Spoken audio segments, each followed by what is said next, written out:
تم عید میلاد النبی کہتے ہو، ذرا شرم آنی چاہیے اس بات پر، کیا یہ عید میلاد کا تذکرہ اللہ کے نبی نے کبھی کیا اپنی زندگی میں؟ جاؤ ساری کائنات کے بڑے بڑے جتنے فقیہ ہیں، جتنے لوگ عید میلاد کا تذکرہ کرتے ہیں، ایک چھوٹے سے طالب علم کا ایک چیلنج ہے، ابو بکر صدیق رضی اللہ تعالیٰ عنہ نے خلافت سنبھالی، کیا عید میلاد منائی اپنی خلافت میں؟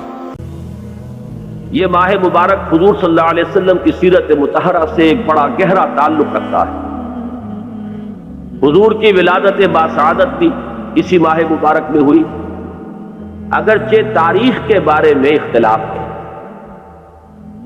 حضور کا انتقال بھی اس ماہ مبارک میں ہوا، اور وہ متفق علیہ تاریخ ہے 12 ربیع الاول اصل میں حضور کا یوم وفات، اور اکثر محققین کی رائے یہ ہے کہ آپ کا یوم ولادت جو ہے وہ 9 ربیع الاول ہے۔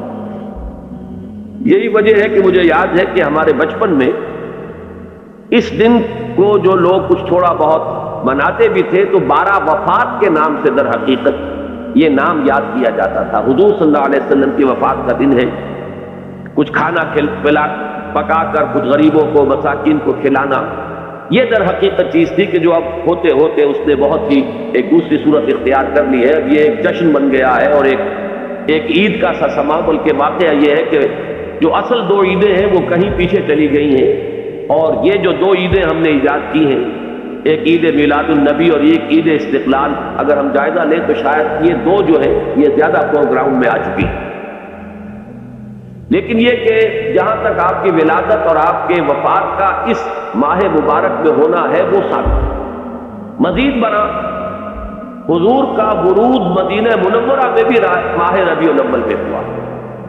اس پہلو سے اگر اس ماہ مبارک میں ہم سیرت النبی کے مطالعے کا ایک خاص موضوع رکھیں، کسی تاریخ کے تعین کے بغیر اس مہینے کی مناسبت سے سیرت مطہرہ پر گفتگو ہو، غور و فکر ہو، اور اس میں بھی عملی پہلو سامنے ہو، اتباع کا جذبہ، سمجھنا سمجھانا اس لیے ہو کہ اس پر عمل کرنا ہے، تو یقیناً یہ چیز ہمارے لیے بہت مفید ہوگی اور ہمارے بہت سے امراض کا شاید اس سے مداوع ہو سکے۔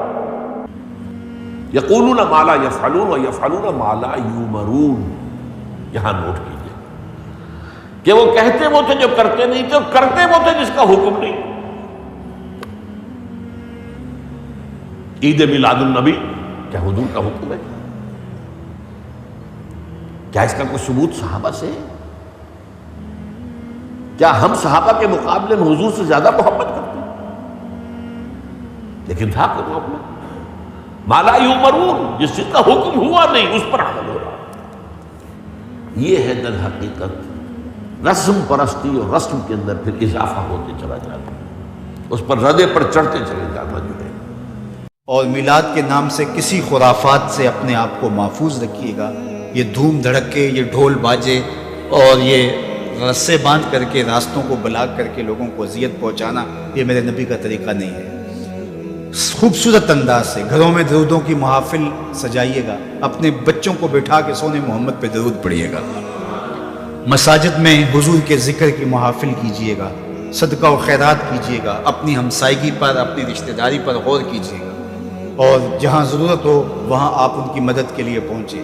یہ میرے حضور کا طریقہ اور یہ حضور کا انداز ہے۔ پیر کے دن کا ان ایام کے اندر آپ سے ممکن ہو تو روزہ رکھیے گا، یہ حضور کی خوشنودی کا سبب ہے۔